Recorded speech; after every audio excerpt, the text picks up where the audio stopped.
I found that nothing in life is worthwhile unless you take risks. Nothing. Nelson Mandela said, "There is no passion to be found playing small and settling for a life that's less than the one you're capable of living." Now, I'm sure in your experiences in school and applying to college and picking your major and deciding what you want to do with life, I'm sure people have told you to make sure you have something to fall back on. Make sure you got something to fall back on, honey. But I never understood that concept, having something to fall back on. If I'm going to fall, I don't want to fall back on anything except my faith. I want to fall forward. I figure at least this way I'll see what I'm going to hit. Fall forward. This is what I mean. Reggie Jackson struck out 2,600 times in his career, the most in the history of baseball. But you don't hear about the strikeouts. People remember the home runs. Fall forward. Thomas Edison conducted 1,000 failed experiments. Did you know that? I didn't know that. Because the 1,001st was the light bulb. Fall forward. Every failed experiment is one step closer to success. You've got to take risks, and I'm sure you've probably heard that before, but I want to talk to you about why that's so important. In the acting business, you fail all the time. Early on in my career, I auditioned for a part in a Broadway musical. I didn't get the job. But here's the thing. I didn't quit. I didn't fall back. I walked out of there to prepare for the next audition, and the next audition, and the next audition. I prayed, and I prayed. But I continued to fail, and fail, and fail. But it didn't matter, because you know what? There's an old saying, you hang around the barbershop long enough, sooner or later you're gonna get a haircut. So you will catch a break, and I did catch a break. Last year, I did a play called Fences on Broadway. It was at the Court Theater. It was at the same theater that I failed that first audition 30 years prior. The point is, and I'll pick up the pace, the point is every graduate here today has the training and the talent to succeed. But do you have the guts to fail? Here's my second point about failure. If you don't fail, you're not even trying. I'll say it again. If you don't fail, you're not even trying. My wife told me this great expression. To get something you never had, you have to do something you never did. It was amazing because in the first Hell Week, I was still doubting myself. Sure. Because when you sign up, these guys come from the academy, the Naval Academy. These guys come from, a lot of them, not all of them, but they come from really good families. They're almost like their dads were SEALs, their grandfathers were SEALs. They come from a lot better. I mean, I had to teach myself, I had to earn my way just to get in the Navy, let alone be a SEAL. And I quit Air Force training, and now I'm going for the best. So my self-esteem, even though I was building it up and I lost weight and stuff like that, I'm now around the most uncommon of uncommon people. And I'm like, my God, I'm here. Do I belong here? Do I belong? Do I belong here? So your mind has a good way of taking the path of least resistance. Whenever friction happens, friction causes growth.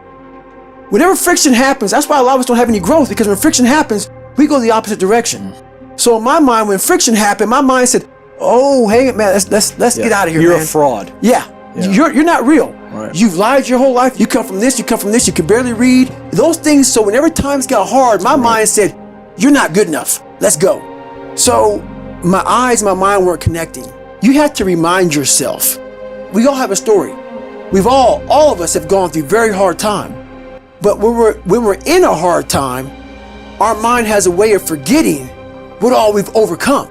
I have a way of taking 1 second when I want to quit and saying, okay, you endured this. So I look at my life and how I came up as the ultimate training ground versus most people look at it as why? Woe is me. God, why? Right, exactly. Why? I had to flip this upside down and say, hang on a second. God was training me to be one of the baddest men on the planet Earth. Absolutely right. That's how, this was my journey. Those things beat me, but they didn't kill me. Quitting guarantees the failure. Once you quit, it rules out any chance of succeeding. The mere waking up every day, putting the next foot in front of the next foot, at least keeps you in the game.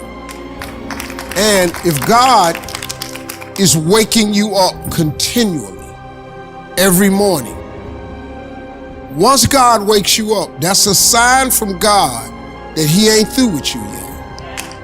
That he has something more for you in store that he hasn't given to you yet. That's why you wake up every day, because God has more for you. Now, all you gotta do is understand that, because look at this, the moment God is done, when you served your purpose here, you won't wake up. But if you keep waking up, don't you understand that there's a higher purpose? Your goal in life is just to get into a relationship with God where you can understand the purpose. And it ain't gotta match nobody else's. You know, quit trying to be saved like everybody else. You gotta get saved for yourself. When I was writing Leaders Eat Last, I got to the point where I couldn't do it. It was too difficult. I couldn't organize all the information. It was just too complicated. I couldn't do it. And I'd been trying for months. I probably missed multiple deadlines. And I was sitting at my computer, and I decided that I had to give up. I couldn't do it. And so I got up and went for a walk, and I was literally planning my exit. I was going through the steps. I was going through the checklist of quitting. I knew that I would have to give my advance back to the publisher, because technically I'm in breach. I knew that I would be humiliated, but I was preparing myself for it, and that I would get over it. I was also rationalizing that it was okay to quit. I told myself there are thousands, 10,000 books published every single year. No one will miss this one book. And I literally went through the steps to prepare myself for what I had to do to quit.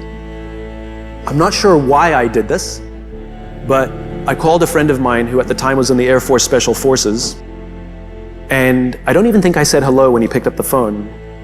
I simply asked the question, what do you do when you can't complete the mission? And as is his habit, he just started telling me a story. He was a helicopter pilot, and they had a mission in Afghanistan that was a suicide mission. All the intelligence showed that the air defenses were just too great and none of them were going to come out alive. And it wasn't going to be one of those kill Hitler missions where we're all going to die but we'll kill Hitler. This is like we're all going to die and the mission will also fail. And he was preparing his helicopter for this mission, and his wingman turned to him and said, what do we do? We've got wives, we've got kids. Do we refuse to go? What do we do?